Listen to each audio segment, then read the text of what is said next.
বাথরুমে উলঙ্গ হয়ে গোসল করা ইসলাম কি বলে? মানুষের দৈনন্দিন জীবনে গুরুত্বপূর্ণ একটি অংশ হলো পবিত্রতা। শরীর পরিষ্কার পরিচ্ছন্ন রাখা ইসলাম ধর্মের পবিত্রতার গুরুত্বপূর্ণ অপরিসীম। আল্লাহ তাআলা বলেন, নিশ্চয়ই আল্লাহ তাআলা পবিত্রতা রক্ষা করতে ভালোবাসেন। তবে পবিত্রতা অর্জনের প্রক্রিয়ার সঙ্গে ইসলাম গভীরভাবে নীতিমালা নির্ধারণ করেছেন। যেমন গোসল করা বা বাথরুমে থাকা অবস্থায় যে কেমন আচরণ করতে হবে, শরীর কতটুকু ঢেকে রাখতে হবে, এসব বিষয়ে হাদিস ও সাহাবীদের আমলের স্পষ্ট নির্দেশনা রয়েছে।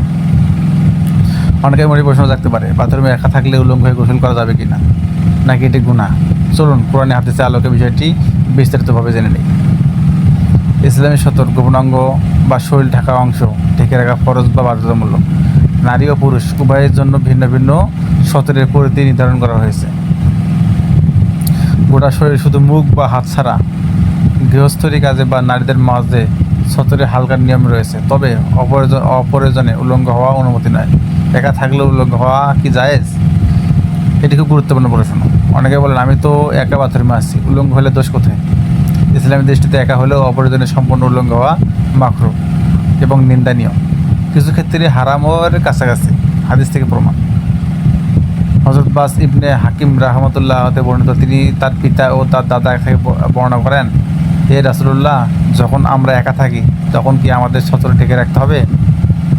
তিনি বললেন, আল্লাহ তাআলা তোমাদের থেকে অন্যদের চাইতেও বেশি লজ্জাশীল। এই হাদিস থেকে বোঝা যায়, একা থাকলেও শরীরের গোপন অঙ্গ ঢেকে রাখা উত্তম এবং লজ্জাশীলতার পরিচয়। কারণ আল্লাহ তাআলা আমাদের দেখছেন সবসময়। বাথরুমে গোসল করার সময় সম্পূর্ণ উলঙ্গ করা সম্পর্কে সাহাবীদের আমল। হযরত মুসা আলাইহিস সালামের ঘটনা হাদিসে এসেছে, হযরত মুসা আলাইহিস সালাম এমনভাবে গোসল করতেন যাতে কেউ তাকে লগ্ন না দেখতে পায়। তার স্বভাব ছিল লজ্জাশীলতা। এই নিয়ে অনেকেই কটূক্তি করে বলেন, আল্লাহ তাআলা নিজেই একটি ঘটনার মাধ্যমে তাকে সম্মান রক্ষা করেন। রাসূলুল্লাহ সাল্লাল্লাহু আলাইহি ওয়াসাল্লাম বলেন, আমি এমন এক ব্যক্তির সামনে বসি না যার সামনে ফেরেশতা পর্যন্ত লজ্জিত হয়। তিনি এমন পোশাক পরতেন, একা থাকতেন, উলঙ্গ হতেন না। আধুনিক বাথরুম বা শরীর দেখা যায় না বিষয়ে বর্তমান বাথরুমগুলো গোসলখানা এমনভাবে নির্মিত হয় যেখানে বাইরের কেউ দেখে না। তাহলে কি এখানে উলঙ্গ গোসল করা যায়? ইসলামের দৃষ্টিকোণ একান্ত প্রয়োজনে বিশেষ পোশাক একান্ত যেমন পোশাক ভিজে যায়, গোসলের সময় পোশাক বাঁধা সম্ভব না, উলঙ্গ হওয়া যায়। তবে কোনো দরকার ছাড়াই পুরো শরীর খুলে রাখা লজ্জাশীলতার বিপরীত এবং একটি মাকরুহ। উলঙ্গ হলে কী ধরনের ক্ষতি হতে পারে? আল্লাহর প্রতি লজ্জাশীলতা হ্রাস পায়, গুনার প্রতি উদাসীনতা জন্মাতে পারে, একাকিত্ব, কুচিন্তা প্রবণতা বাড়তে পারে, ইচ্ছা ও অনিচ্ছা শয়তান প্রবেশ সুযোগ পায়, ফেরেশতারা কষ্ট পায়। ফেরেশতারা পবিত্র, তারা নোংরা, গন্ধযুক্ত এবং অশ্লীল জায়গায় উপস্থিত থাকেন না।